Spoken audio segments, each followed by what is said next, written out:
Hello, hello, hello, hello. Thank you so much for joining us today. Welcome back to another fine, fabulous, fantabulous, beautiful show. My name is Kelly Wright.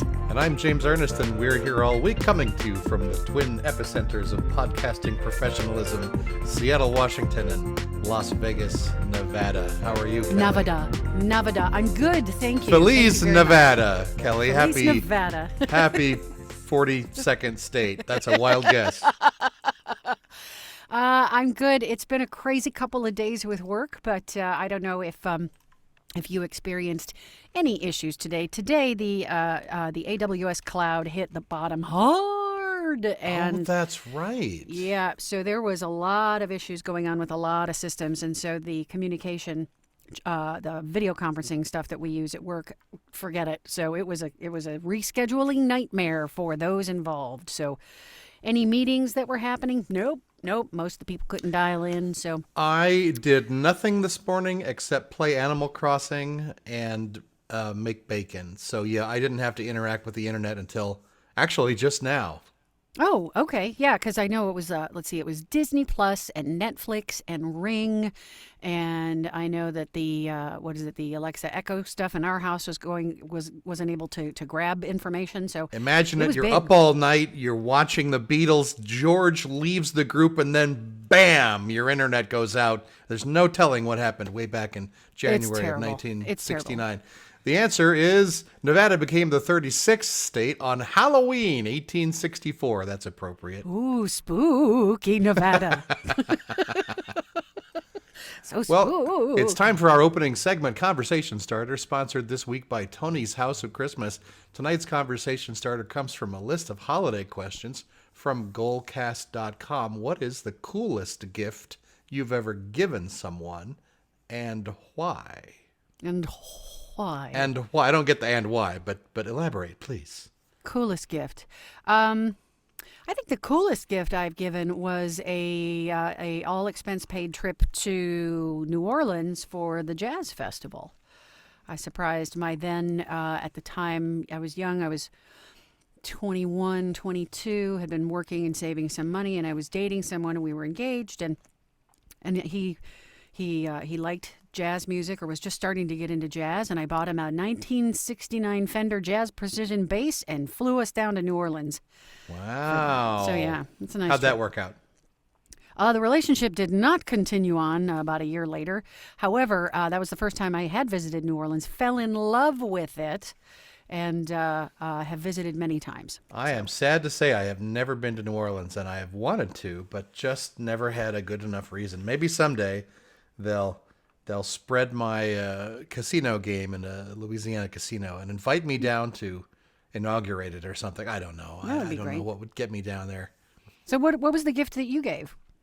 Let's see. It was a sculpture of my friend, the magical Mr. Payne. The very first year we moved to Seattle, I was performing at the Camlin Medieval Fair with Master Payne, and we would go to his house once a week to do our laundry. We were living in the smallest apartment, and we would watch The Simpsons and hang out. And so for Christmas that year, I made him a sculpture of himself doing his magic act. And I hope how cool. that he still has that thing in a bell jar. Yeah, that was back when I was ambitious and artistic. And I can't imagine myself doing anything like that now. So that's the coolest gift I've ever given and ever will give.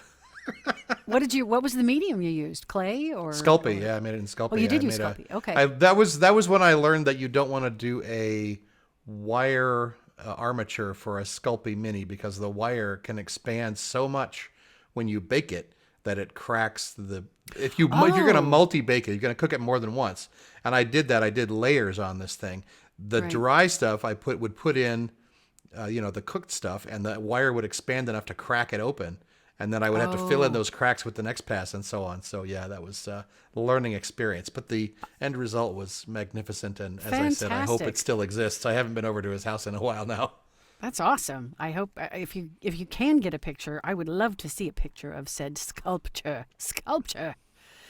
Anyway, thank you for the conversation starter, Janice. Always drop us a note, and we would love to start a conversation with you.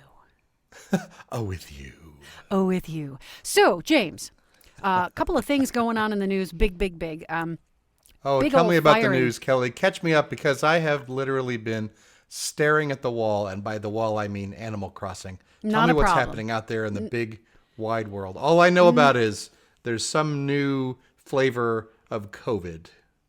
Yes, there is a new flavor of COVID. It's called Omicron, and basically the New York City Anime Convention, the CDC director says may offer earliest looks at the Omicron spread in the U.S. So Thank you, anime fans, for getting sick for us. Con crud continues. It continues, but they still don't know as far as how Omicron affects people. They say it's too soon to know if it's milder than the Delta variant. They don't know yet. I read that it was more contagious and more mild, and it looked like a cross between COVID-19 and the common cold, as if one person had had both viruses at the same time and they commingled. I heard that today Okay, all right.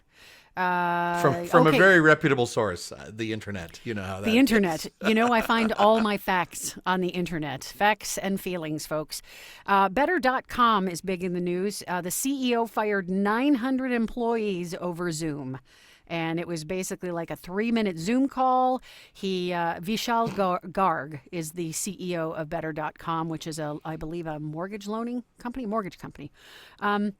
Basically, what he said is, if you're on this call, you are part of the unlucky group that is being laid off. Oh, And, bad connection. Bad connection. Sorry, Yeah. I'm still here. Yeah, your employment here is terminated. And from what I understand, the call was about 3 minutes, if that.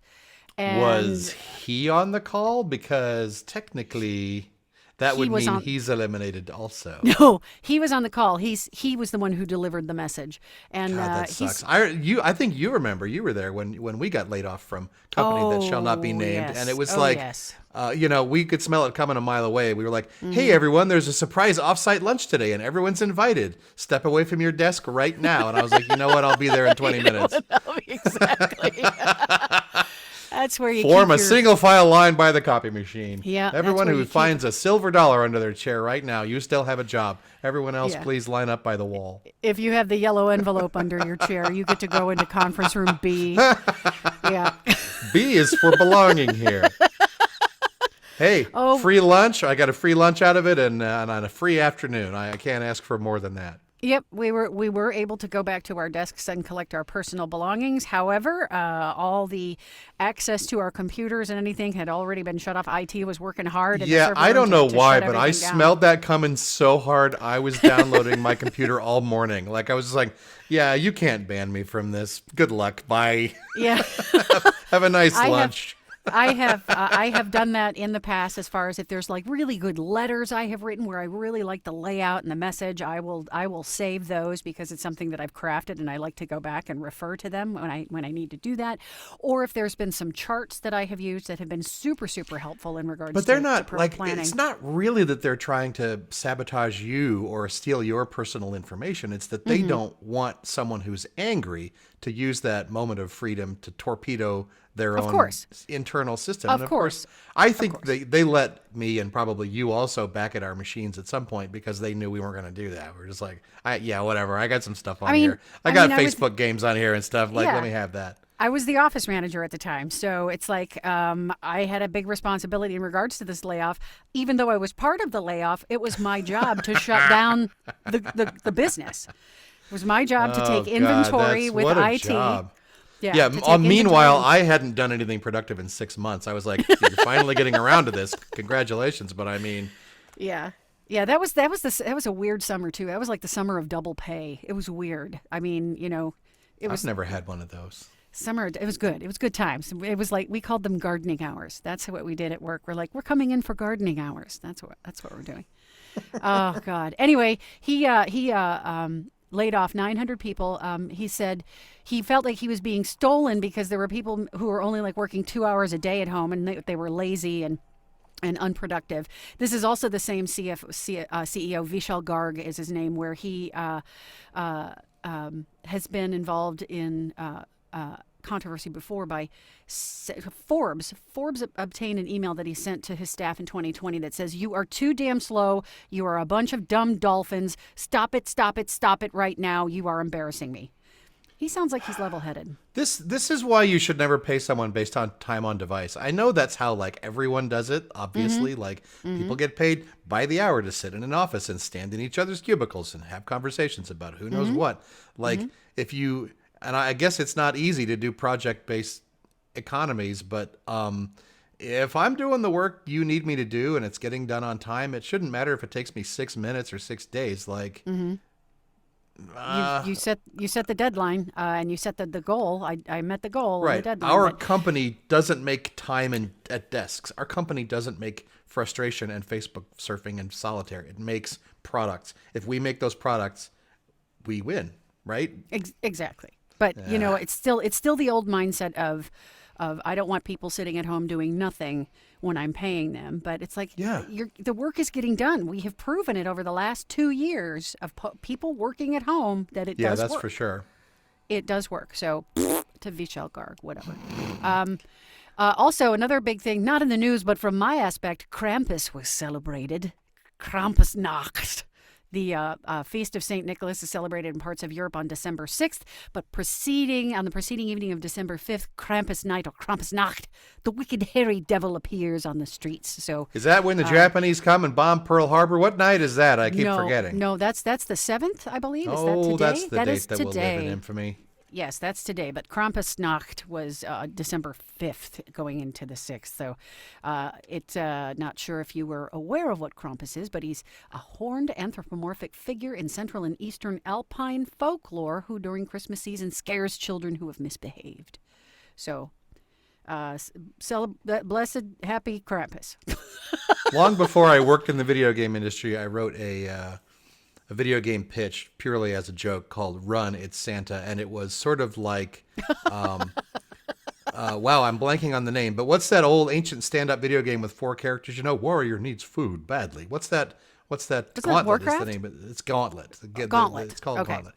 And so it's based on kind of the Gauntlet engine. And you were Santa running around. You had to throw presents at the good children, but you had to grab the bad children and throw them in your sack. And if you didn't grab the bad ones, you ran out of presents. And so I kind of like that mechanic. Actually, you had to get close to some of them. But if the good children get too close to you, they climb on you and they suck out your strength and whatever. So, that's Christmas for you. That's the Christmas video game that never was. That's the spirit of Christmas. Speaking of the spirit of Christmas, I believe this man's family is going to get some lovely gifts this year. A climber can keep the $84,000 worth of jewels he found on Mont Blanc. So it was, and pens, I presume. He found a bunch of ballpoint pens. Bunch of ballpoint pens. Oh, gosh, that was a good one. The climber found the emeralds and sapphires on the mountain in France in 2013, and he now has been allowed to keep half of the stones. So he found basically the haul was about $150,000 euro, worth about $160,000. Allowed by whom? You mean he excavated these things, or did someone else just drop them? Unknown. He was climbing and basically came across it. And I will scale Mont Blanc, and with me I will take my collection of precious jewels. Where did those jewels go? Oh, well. They believe it was debris from a plane crash. So, sweet. I will fly my plane over Mont Blanc, and I will die in That's sad story. That's sad. So, sad. So he is able to keep half the jewels. So good for him. $84,000. That's worth the physical effort just to get up there. If you told me there was $84,000 for me at the top of Mont Blanc and a beautiful pen, I would do it. You got to throw in a couple of fountain pens, I think, actually. Exactly. And, the good kind that don't just explode when you try to use them. Christmas just keeps on giving. Speaking of Christmas, let's take a moment with our sponsor. This episode of Here All Week is brought to you by Uncle Tony's House of Christmas. Now I get it. Hey, friends, the holidays are upon us. Already? But nothing I ordered is here yet. Oh, that's a shame. Christmas might be ruined. Whatever shall I do? Wrap empty boxes? Postpone Christmas? Sing a song about joy? Relax, my friends. No song is necessary. Just come on down to Uncle Tony's House of Christmas and shop for everything you didn't know you didn't need right now. Hey, Christmas is saved. Hey, folks, your Uncle Tony wants you to know about this never-before, once-a-year special deal we've got going on right now at Tony's House of Christmas. With the global supply chain of everything stuck in the Pacific Ocean, there's really no telling when you're going to get all that crap you ordered from China. That's right. Viruses, tariffs, shipping delays, labor shortages. Wow, what a time to be alive. So, to be sure you've got presents under your tree, slide down the chimney to Uncle Tony's House of Christmas right now. We get it. We got everything down here. Like this colorful assortment of good as new tiny porcelain dolls. Or these unique German countertop sausage grinders with the three-way switch. Look, Uncle Tony knows your holidays are a special time when you gather together with loved ones, and you better cough up a present or else. You know what I mean? But this year, people have been ordering 3-4 times as many presents as they need just to make sure something gets them before Christmas. Forget about it. You ain't getting nothing till Easter, so screw all that and come down to Uncle Tony's House of Christmas.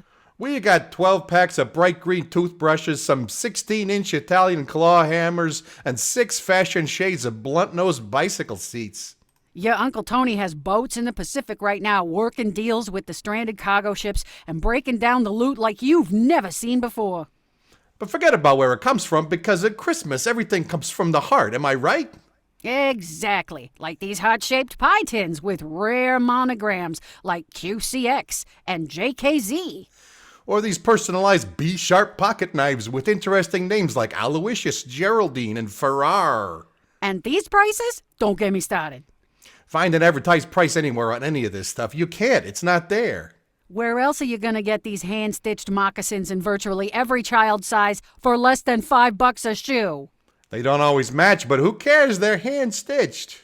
Come on down to Uncle Tony's showroom today and show the holidays who's boss. Hurry down. Our next 88 customers are going to get a free Christmas tree-shaped air freshener. That's Uncle Tony's House of Christmas. Now I get it. Uncle Tony's House of Christmas at the corner of Front and Water Streets in colorful downtown. Follow the string of holiday lights to the rust-brown shipping container under the Water Street Bridge. Open now till Christmas or until all these great deals are sold. And we also do steaks. Your Uncle Tony found a floating carton of steaks, just still basically frozen. Still basically frozen. They're as good as new. You know, Uncle Tony sounds like walking into a Big Lots. I swear that the local Walgreens is going to turn into Uncle Tony's House of Christmas. like I'm just going to go down there and be like, okay, a big plastic ball full of chocolate bears. Yes, that's Christmas now. That's, nothing says Christmas like a big, you know what? Like, you know like what a always ball reminds of me? plastic bears. A ball of plastic bears. You know what does remind me of Christmas when I do see it out, and it reminds you specifically of childhood, is the Lifesaver books. Do you remember those? They look like I a don't. book, and they're filled with like 10 rolls of lifesaver Wow, candies. they're like So- like coin collector books, but they're full of lifesavers. It's the logs. It's the lifesaver log, the tube. The that cylinder. you get. The cylinder, yes. So A collection of Tauruses collected inside of a paper You cylinder got it. You with got it. foil, and inside that is 1 million little boxes. it's quite the conundrum. So there's the book of lifesavers. There's the dark chocolate orange.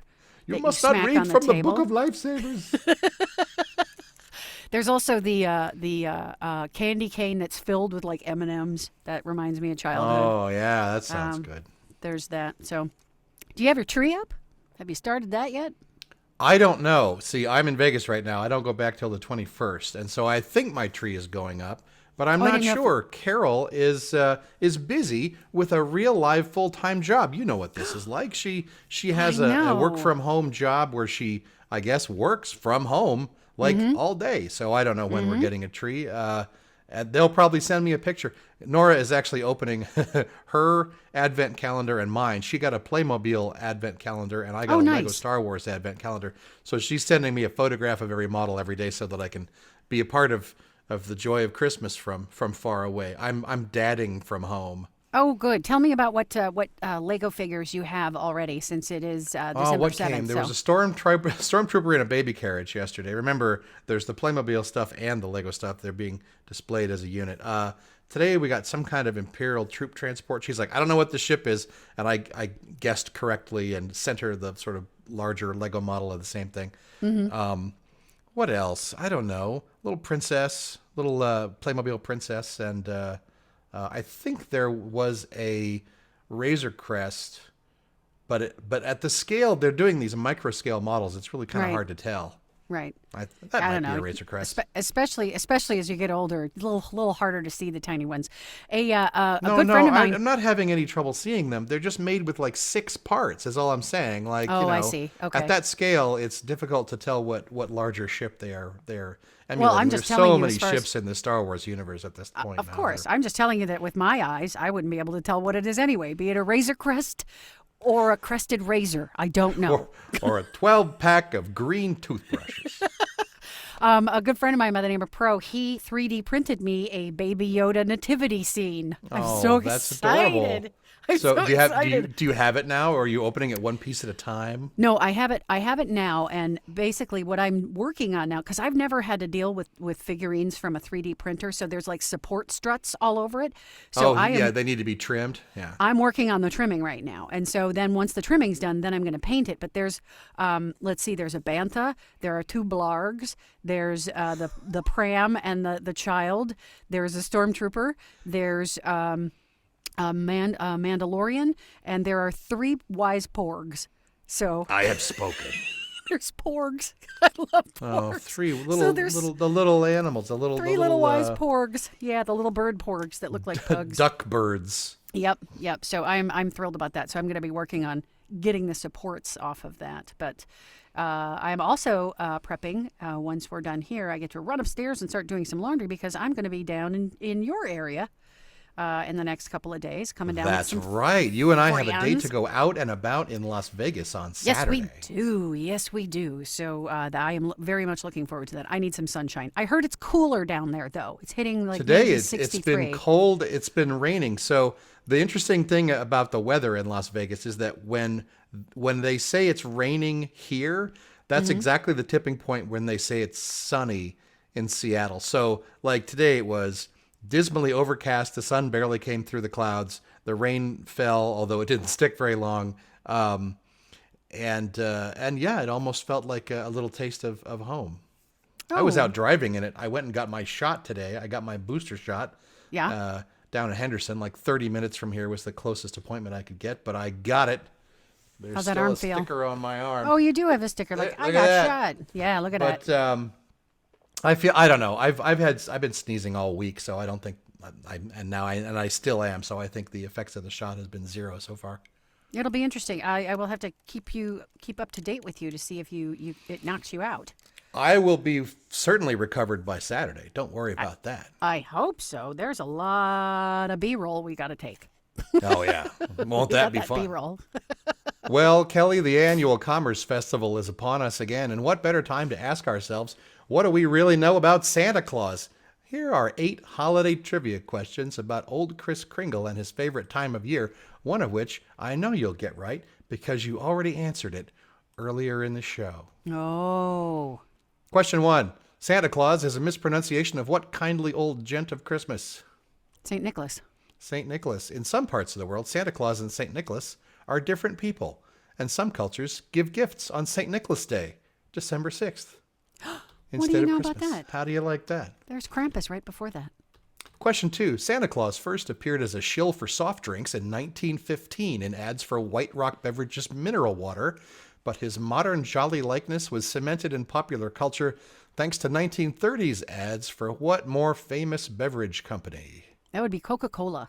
Yes, it would. Urban myth says that Coke invented Santa Claus, thanks in part to these unforgettable ads. Question 3. They said Edmund they invented Gwen. Santa Claus? Wait a minute. Yeah, some people think that Coke invented Santa Claus, which is kind of a stretch.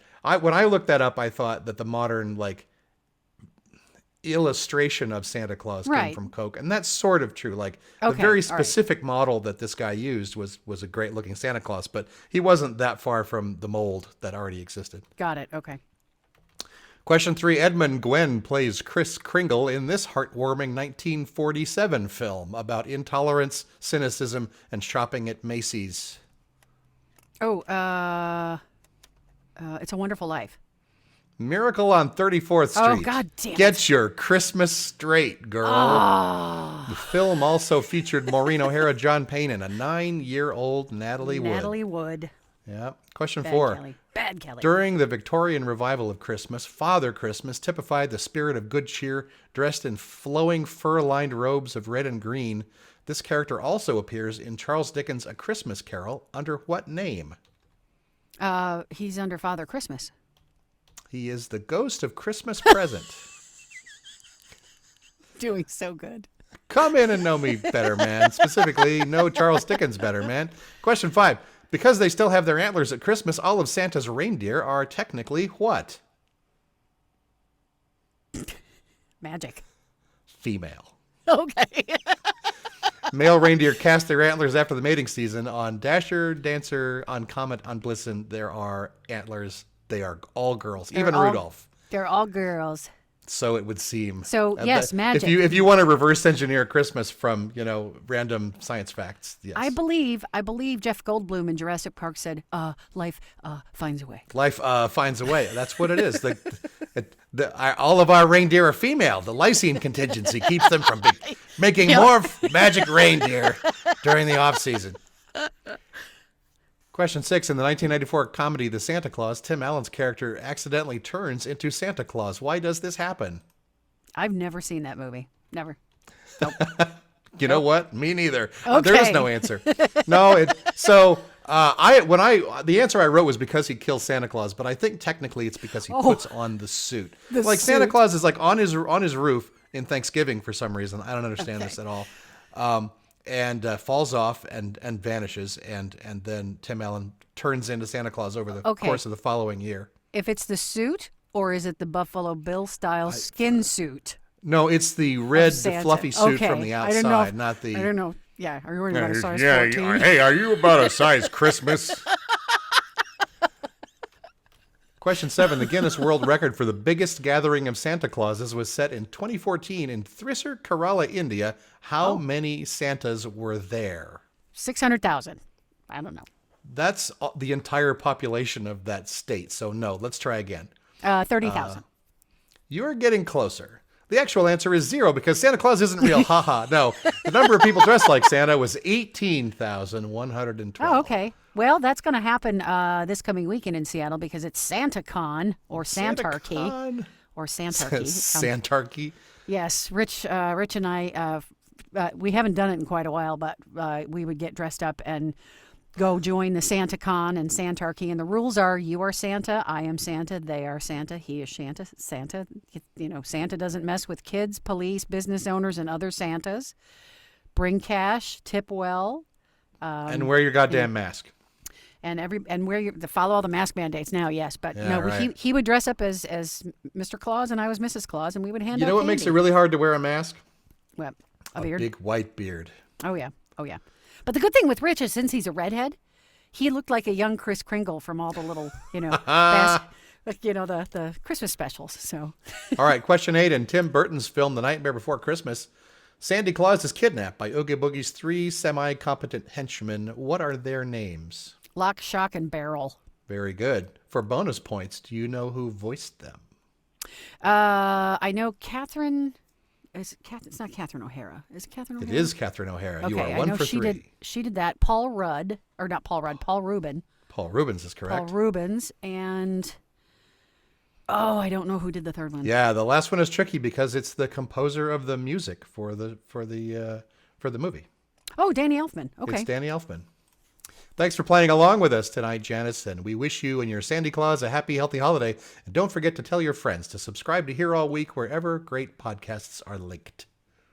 Yeah, Nightmare Before Christmas is one of the movies I watched not only around Halloween, I also watch it around Christmas as well. But I'm also looking forward to the Rankin and Bass specials coming out with Rudolph the Red-Nosed Reindeer. There's always tomorrow for dreams to come I want to true. watch The Grinch again. I think that one's the best. I love that one where his heart grows 3 sizes too big and ping right out of the frame.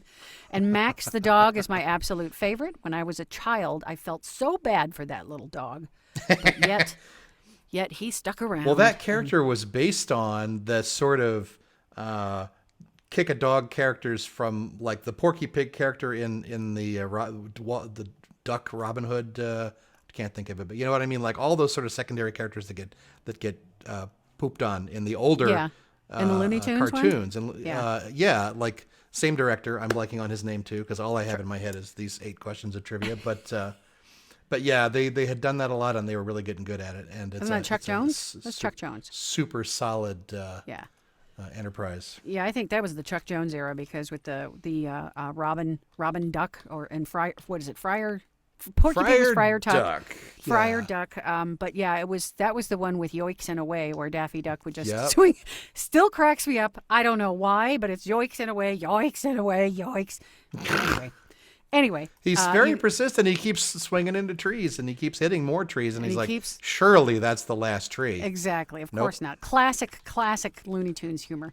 Anyway, folks, thank you so much for the ramblings on today's show. I had a grand time. I hope you did too. Like and subscribe. Tell your friends about the podcast. We also have a Patreon. Please join our Patreon. Be a Patreon. And patron us. Be a Patreon of us and help us do this. Be a patron us and help us as do if we this. aren't going to do it anyway. Also, you can check out our YouTube channel as well. Let's see. Not only do we have the fantastic videos of what we do here on the show. I'm looking at you right here in the camera. But we also have our Out and About series, which we will be doing while I am in Las Vegas, so that will be coming up shortly. Anyway, thank you again for joining us. As always, be kind. Be kind to yourself. Be kind to your family, your friends, your community, your neighbors. We are all going through it. Thank you so much for joining us today. My name is Kelly Wright. And I'm James Ernest, and we're here all week.